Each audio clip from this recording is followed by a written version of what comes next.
சிறப்பு விருந்தினர்களாக கலந்து சிறப்பித்து நல்ல சிந்தனைகளையும் முன்வைத்திருக்கின்ற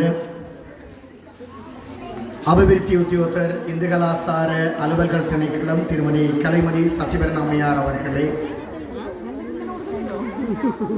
மற்றும் அளவையம்பதி கலாசார மத்திய நிலையத்தினுடைய பொறுப்பு அதிகாரி திருவாளர் சிதம்பரநாதன் மகிந்தனையா அவர்களே, எமது கிராம அலுவலகர் திருமதி சுஜந்தி பிரதீப் அம்மையார் அவர்களே, கௌரவ விருந்தினர்களாக வருகை தந்திருக்கின்ற மதிப்புக்குரிய சைவப்புலவர் கனகதுக்கா அம்மையார் அவர்கள், ஆசிரியர் மன்னார் கௌரி அம்பாள் தமிழ் மகா வித்தியாலயத்தினுடைய ஆசிரியர்களையும், இந்த நிகழ்விலே கலந்து சிறப்பித்துக் கொண்டிருக்கின்ற பெற்றோர்களே, அறநெறி பாடசாலை மாணவர்களே, பெரியோர்களே, குழந்தைகளே, அத்தனை பேரையும் இந்த இனிய பொழுதிலே சந்திப்பதில் மிக்க மகிழ்ச்சி அடைந்தேன். இன்றைய தினம் பன்னாலை திருவம்பாவை கூட்டு பிரார்த்தனை சபையினுடைய 85 ஆண்டுகள் நிறைவு பெற்று 86வது ஆண்டிலே கால்தடம் பதித்திருக்கிறார். அந்த 85வது ஆண்டு நிறைவு என்பதிலும் பார்க்க நாங்கள் 86வது ஆண்டில் கால்தடம் வைத்திருக்கிறோம் என்று சொல்லுகிறது ஒரு உயர்வு தன்மையினை கொடுக்கும் இலக்கிய சான்று.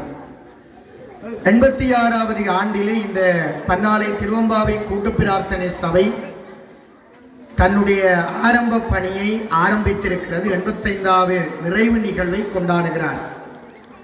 தலைவர் அவர்கள் மிகச்சிறப்பாக ஆழமான சிந்தனைகளை முன்வைத்திருந்தாலும் நான் இந்த பன்னாலை திருவம்பாவை கூட்டு பிரார்த்தனை சபை, அறநெறி பாடசாலை, பழைய மாணவர்கள், இந்த 3 கருப்பொருளிலே என்னுடைய கருத்தை கொண்டு செல்லலாம் என்று கருதுகிறேன்.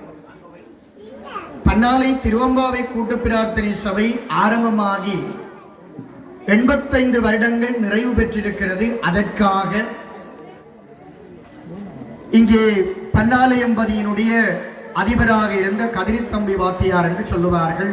பழைய முன்னோர்களுடைய கூற்றிலே கதிரித்தம்பி வாத்தியார் என்பது அவர்களுடைய சொல்மரபு.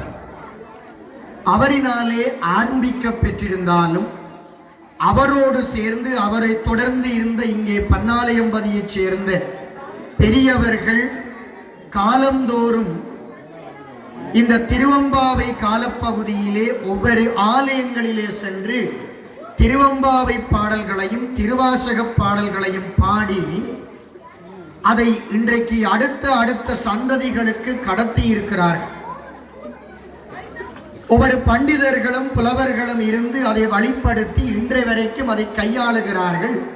இதிலே 2 சிறப்புகள் இருக்கிறது. ஒன்று, திருவாசக பாடல்களை பாடுகிறார்கள். 2வது, இங்கே பன்னாலையிலே இருக்கிற ஒவ்வொரு கோயில்களிலேயும் இருந்து ஆரம்பிக்கிறார்.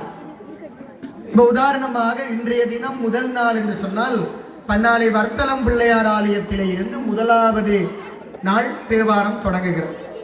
2ஆம் நாள் சிவபூதவராயர் ஆலயத்திலே இருந்து,